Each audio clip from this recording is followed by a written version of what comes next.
Hello everyone! In this lesson, we will learn how to use custom image sizes on the front end of our website.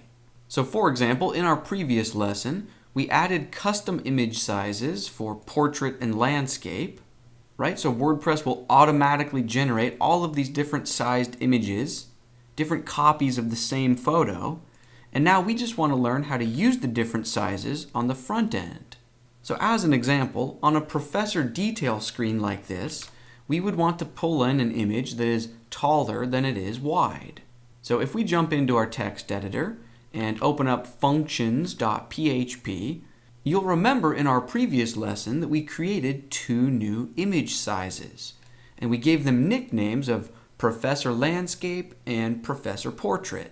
So if we want to use one of these sizes on the professor detail screen here, let's jump into the template file that controls this screen, which is singleprofessor.php. And if we scroll down a bit, here we see the code that is responsible for outputting the featured image or the post thumbnail. And all we need to do is go inside the parentheses for this function, and for the argument, we just type out the nickname of one of our image sizes. So for example, let's say Professor Portrait. Go ahead and save that.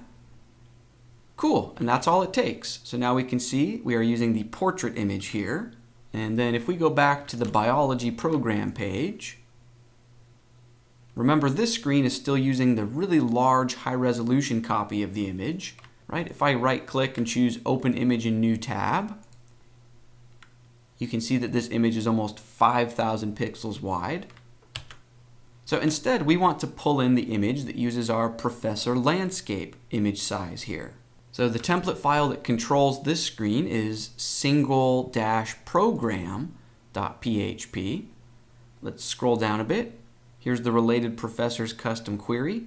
Right below that, here's the while loop that controls the HTML that gets generated for each professor. Here we can see the function the post thumbnail URL. And let's just go inside the parentheses for that function and give it an argument of our image size nickname. So Professor Landscape. Let's go ahead and save that. Cool, and if we test it out by right-clicking and choose Open Image in New Tab, we can see that image is a reasonable 400 pixels wide.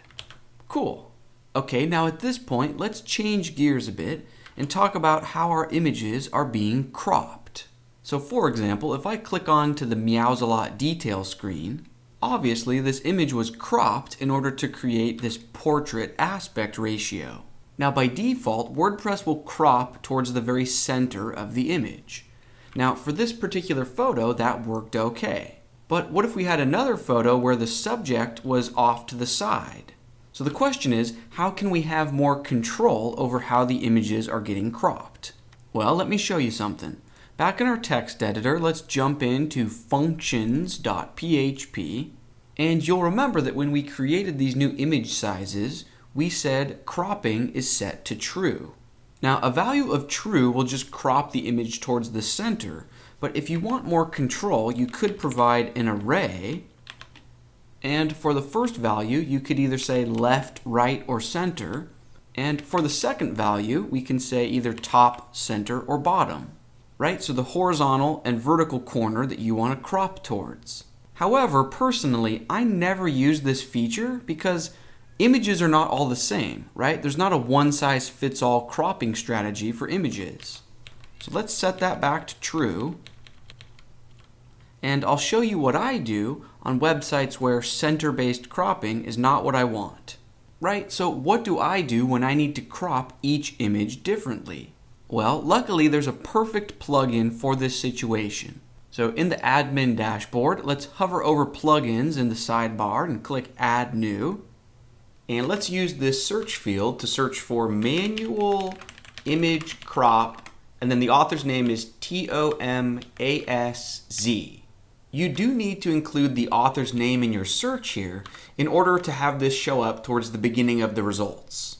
Now yes, I will admit that this plugin has not been updated for 5 years, but as of June 2020 in the latest version of WordPress, it still works perfectly for all of my projects. So it's absolutely what I still recommend, but you're free to look for other plugins after this lesson if you'd like to. Anyways, let's go ahead and click Install Now, and then let's click Activate. Okay, and now let's give ourselves a goal.